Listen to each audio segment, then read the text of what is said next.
Hi, I'm Jay, welcome to the channel, and today we're going to talk about how we got on with our Autobox cooler.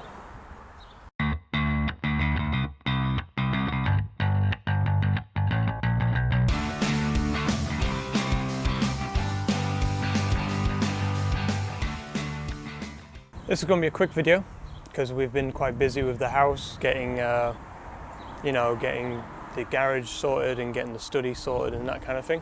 And it was only recently that I realised that it's been almost a year and a half since we put this Autobox in, so I thought you guys might be wondering how we got on with it. So, just to jog your memory,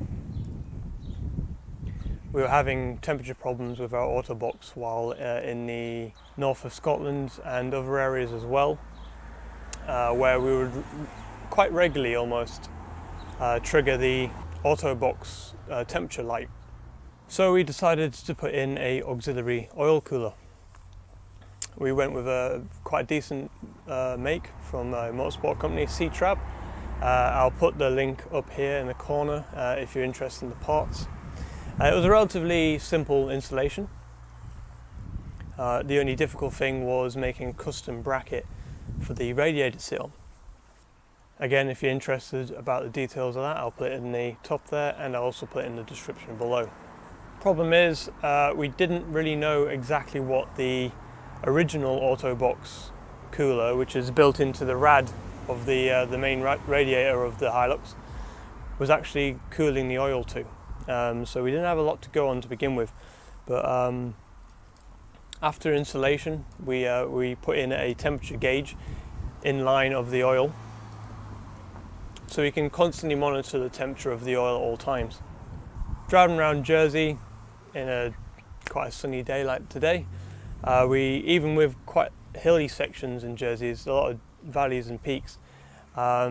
We don't normally get above 90, which is not too bad. I think the maximum operating temperature for this oil that I'm using at the moment is about 110, 120. The problem we had is the automatic transmission over temperature light tripped at 120, so by that time the damage had already been done. But at least under normal road conditions we sit quite comfortably below that. Our last trip into the Outer Hebrides again was very, very hilly, with the vehicle fully loaded for an extended trip, and we started to dip above 100 a few times. Now, what I've actually noticed helps a lot is if you are using an Autobox in one of these things, and you're doing a lot of kind of valleys and peaks, especially very long, prolongated climbs, drop it from D into 3. I'm assuming that it locks the overdrive, so it holds the gear a little bit longer, and it seems to help bring them temps down. Once I figured that out on the trip, even driving along these hills, we didn't really get above 90. Off-roading, we haven't done a lot of, I would say, strenuous off-roading. We've done some little tracks and stuff, a couple little sections that we needed to do, use low range for, crawling along, and again, even in low range and for quite a long time, we didn't really peak above 80, 90. Now, what I am planning on doing is what I should have done to begin with, is install a fan on the front, because at the moment the only fan that's drawing air through is the main radiator fan. You can get these little kits which put a shroud on it and a little, I think it's a 100mm fan or something, not massive, because obviously these aren't massive radiators, but just enough that if the temperatures do start to climb, we can force a little bit more airflow through.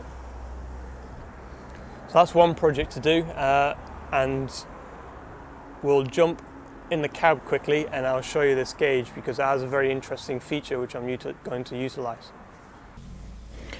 So we are inside the Hilux, as you can see, and I'm just going to quickly show you what we're using to monitor the temperatures on this Autobox. So this gauge here is an SPA design gauge, which is dual readout as well. So this gauge gives us temperature and pressure. I wasn't very keen on the pressure, but I wanted this gauge for its features, and the only other thing I could measure in the oil box system was the pressure. It might come in handy at some point for diagnostic reasons, but for the time being, it's not too useful. So if I turn it on now, obviously it's all blank at the moment. Turn it on, and it should power up. It's not very easy to see with the sunlight, but it is a bit easier off camera to see it. The sunlight's not a good angle at the moment, to be fair. But at the moment you can see the bottom, it's showing me oil temperature, and the top, it's oil pressure. It's flashing away at the moment because it thinks that we've lost all oil pressure, but obviously the car's not running yet. So we'll just turn the car over.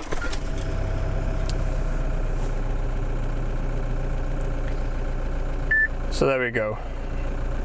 Again, this is you can program this to trigger at any pressure. If the oil temperature gets too high, it flashes amber. If the oil pressure drops too low, it flashes red like you've seen there. But this little button here, if I can see, allows me to enter the menu. This is showing me my maximum, and as you can see here, there's absolutely loads of parameters you can set. I'm not going to go through all of them at the moment because this isn't a review of this this cage, but what I wanted to show you, if I can remember where it is.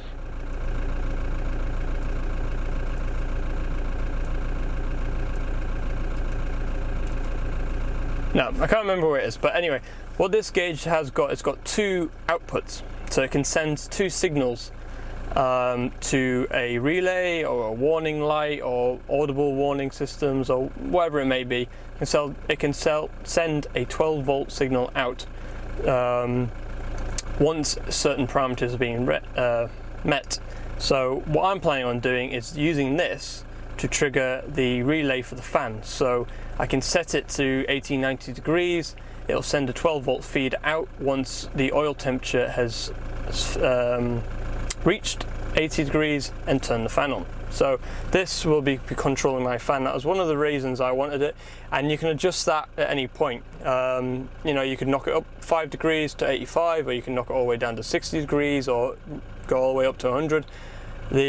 It's almost limitless, the increments that you can actually set this thing to, rather than trying to find a temperature sensitive switch which has very set parameters. So in short, definitely recommend doing it if you run an auto box in a Overland vehicle. There's a lot of weight in these things, puts a lot of extra strain on the auto box, which then transfers the heat. You need to get rid of that heat. Another advantage is now that the oil system is completely separate from the coolant system. Not that these things have a problem with the matrix in the bottom of the cooler splitting and mixing the two together, but there is other vehicles out there. The Land Cruiser Colorado is the first one that comes to mind, which suffer with the matrices rotting out and the cooling getting into the oil, or vice versa. Now that it's completely separate, you're not running the risk of that issue. My point is, if you're going to put one of these in, put a fan straight on them. You're going to need it. It's either that, I could have bought a lot bigger of a radiator, but there is some arguments. I haven't looked into it too much myself, but some arguments that the oil needs to be a certain temperature, a certain amount of heat in it for it to work more efficiently. So if you cool it too much and it's sitting around about 40 degrees all the time, it might not be as good if it was a little bit warmer. Again, I haven't researched that myself, so don't take that as gospel. That's it for this video. If you have any questions about my install, or you need a little bit of a hand putting your own install together, comment down below. I'm normally quite good at replying to comments. We're so close to that 1,000 subscribers, so it'd be really appreciated if you subscribe with the button down below as well. It keeps you updated with everything that's going on with us. And see you later.